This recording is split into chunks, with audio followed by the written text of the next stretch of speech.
Hey everybody, Purrple here, and today I want to talk about the four most hype upcoming Solana NFT projects likely minting this month. Try and get in early. Before we begin, I want to remind everyone that none of this is financial advice. Do your own research. The crypto and NFT space in general is very volatile, so never invest more than you're willing to lose. Just a quick intro about myself. I've been in this space for quite some time now, made a ton of mistakes on the early days of course, just like everybody else, and now I'm starting to make consistent profits and gains, and now I would like to share my thoughts with the community. Solana NFTs are a very community-driven space. So now that I know more about how this space works, I wanted to share my thoughts and ideas not only to help beginners learn to navigate the crazy world of NFTs, but also to start building a strong community where we can all help each other out. Now that this is out of the way, let's look at some projects. So the first project I want to look at is Bubble Goose Ballers. I chose this one to look at first because it's actually minting next week on June 13th. This collection is created by Wagme Beach, the same people that brought us the Catalina Whale Mixer that at the time of this recording is sitting at 127 SOL floor price. As you can imagine, with such a high floor price, everybody is looking at this project wondering how high this one can go. The first thing I want to do is look at their website. As you can see, they have put a lot of effort into their website, which I really appreciate. They have a lot of art and fun things going on here. A lot of projects these days don't even bother to make a website, so if a project even has a website, that already piques my interest. So when you're first looking at this, you're kind of wondering, like, what's going on? What is this art? That they're wearing weird coats? What's a bubble goose? So the creator, Carl Jones, actually tells that when he was young, around the 90s, all his friends in his neighborhood, if they were wearing these puffy coats called bubble goose coats, that they had made it. It was a sign of success in his neighborhood. So he would draw these little geese wearing these coats, doing funny little actions and being goofy. And these little drawings stayed in his sketchbook for years until more recently he pulled them out to make an NFT project with them. So what is this project other than just interesting cartoony bubble goose? Well, they're going to be a multimedia company. This company is going to make fun NFTs, creative cartoons, and they're going to use their experience and resources to help bring creator ideas to the market without having to deal with the traditional restrictions that creators often come across in the normal world. They hope to build something that could be the next Disney or Pixar, just with easier access to the average person. So how are they going to do that? Let's look at their roadmap. So I do like this roadmap, but I do find it a little bit bare bones, but that makes sense because for something like this, you can't really give a timeline just yet. So obviously the first thing they're going to do is mint this collection, then they're going to start a writer's room, storyboarding, making partnerships, things like that, show their community the little sneak peeks. They want to make toys, and then eventually they're going to debut their pilot episode of their cartoon. So they are doxed, and that's something really good to see. The people in it are not just random people. They have experience. They have graphic designers, people who understand the Web3 space, multimedia companies already established, and of course, Carl Jones, the artist, who has been making cartoons for a long time for things like Adult Swim. Let's jump back onto their Twitter. As I had mentioned, they are minting next week on June 13th. They're going to be launching on the Magic Eden Launchpad. Launching on the Magic Eden Launchpad is always a good sign because that means that there'll be a lot more eyes on the project. Even if you never come across them on Twitter, you'll be going on to Magic Eden to buy any other NFT and you'll see them right there on the front page and you'll wonder what's going on with it. Especially because the art style is very cute and colorful, it will really attract different eyes. Something else that I like to see is their engagement. 230k followers sounds nifty, but lately there's been a lot of botting. So what I like to do is to look at posts that are not for whitelist, but just general conversation and see how much engagement they have.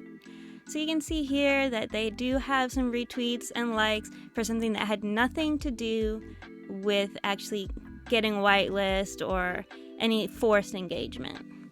And people are also retweeting the art, getting it out there, and overall seem pretty bullish on this project. So I'm going to be keeping an eye on Bubble Goose Ballers next week. I think they're going to do really well. They don't seem to have much FUD, and as I said before, they already know how to launch a successful Solana collection. The next project I want to look at is Duppies. Duppies is from the creators of the D-Gods that have a floor price of nearly 400 Sol as of recording this. Not a lot is known yet about this project. They have not released any art yet. The hype is strictly because this is from the D-Gods. They currently have a 400k following, and most of it is purely organic. They don't do any whitelist giveaways, so there's no reason for this to be botted. I want to take a look at their website. So there's not a lot of information yet, like I told you. So even their website is pretty bare bones. What we do know, though, is it's going to be a collection of 13,333 NFTs. As I mentioned before, these are from the creator of D-Gods. So those that hold the dead god of the D-God collection that they upgraded with dust are able to mint 1 Duppies. The D-Gods collection is a collection of 10,000, so if everybody who owns a D-God has upgraded them to a dead god and are ready to mint, that will be 10,000 whitelist tokens already taken, which doesn't leave a lot for the average person. The mint will be made entirely using dust. It will cost 375 dust.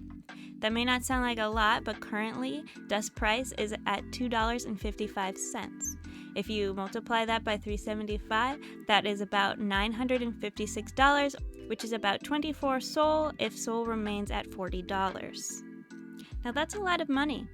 There was a controversy at first because people were under the impression that this project would be cheaper for the average person to get into. But 24 Sol isn't exactly something that the average person can buy, is it?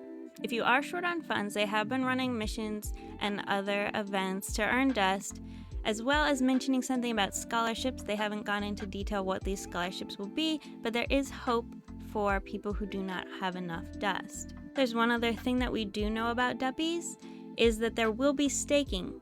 This staking is interesting though, because it will not be staking for a token. The staking will be a unique leveling system that rewards the loyalist holders. Now we have no idea what that really means, but it is intriguing. Let's jump back onto Twitter and see what they have to say there. Duppies will be a 100% whitelist mint. They do not want to have any drama with public mint or botting. They are offering 1,000 whitelist spots to various DAO communities in which the community needs to pay a certain amount of dust to create a dust pool, and then they are eligible to have some Duppy whitelist spots to give to their community members. As I mentioned before, they're trying to come up with creative ways to give out dust to those who cannot afford it, including the scholarships that they are mentioning, and more info will come soon. Now you may be wondering, there's no art, when will we know? They're saying that they will start revealing the art about 2 weeks before mint day. We don't know when the mint date will be, but they do say that it will be in June. The next project I want to look at is Oak Paradise. They currently have about 280k followers. Now when they did start their project and were gaining followers, it was the time when botting was very popular right now. So I would be cautious. They are popular, but I don't know that they're 200k popular. Oak Paradise is an interesting case, as just a few weeks ago, the team found out that one of their founders was planning to slowly rug this project. They quickly took over the Twitter, but were not able to salvage the Discord. So everybody that had already been given whitelist in the old Discord were not able to retain it. So they've essentially restarted, they made a new Discord, and they started a new roadmap. Let's jump over to their Discord to see what the new roadmap is. So the idea of this project is that they're going to be a Web3 integration consulting firm to help Web2 companies get into Web3. How will this help the holders? Well, the holders will get whitelists and royalty sharing from the affiliated projects. We currently do not know the supply or cost of this project, as it's very early now that they're restarting everything. The art is sort of like tree people. These could be very mythical looking.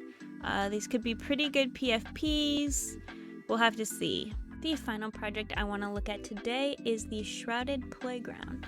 Now currently the Shrouded Playground has about 210k followers. If we hop over to the Discord, we can see that they were originally planning to launch on the Hydra Launchpad, but a few weeks ago the Hydra Launchpad had some FUD and some other drama that came about that I'm not going to speak of here, but they decided to part ways and launch the collection on their own. The collection will be $7,777, and the cost will be about $130, so closer to mint, we'll see how much SOL that will be. They just had a small sub-collection mint of 777 Shroud for 1.5 Solana. This was a first-come, first-served mint for those who already had whitelist. This collection currently has a floor price of around 17, and you may be wondering, well, what is this sub-collection even for? Well, the sub-collection provides a free airdrop of the main collection, so that means likely when the main collection mints, there'll only be 7,000 to mint because the 777 will be airdropped to the Shroud holders. The Shroud holders will also be receiving a % of the revenue and royalties from the main collection. They will have access to merch, and there will be staking of this as well in the future. So that's all exciting. You may be wondering, well, if that's what you get for the mini collection, what do you get for minting the main collection? Well, that's kind of a funny story because they don't really have a roadmap for their main collection just yet. They haven't mentioned any utility. They just have this interesting photo here on their roadmap page. Now, I'm getting this information from their Discord, but their Discord is currently private. So if you want to be on the Discord, make sure you have your notifications on. They do open it occasionally. The art style is very interesting. I wouldn't really consider it family friendly though.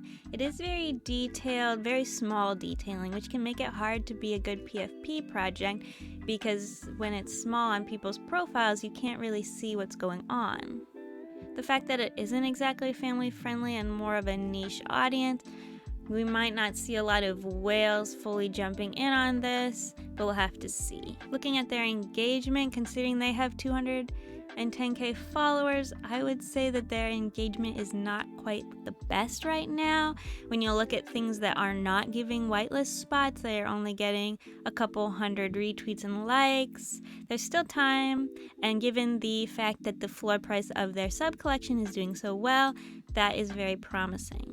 So that was my list of a few major mints that I want to keep an eye on in the next coming weeks. Like I said, only one of these projects actually have a mint date right now, but given how far along these projects are, I would think that they were going to mint in June.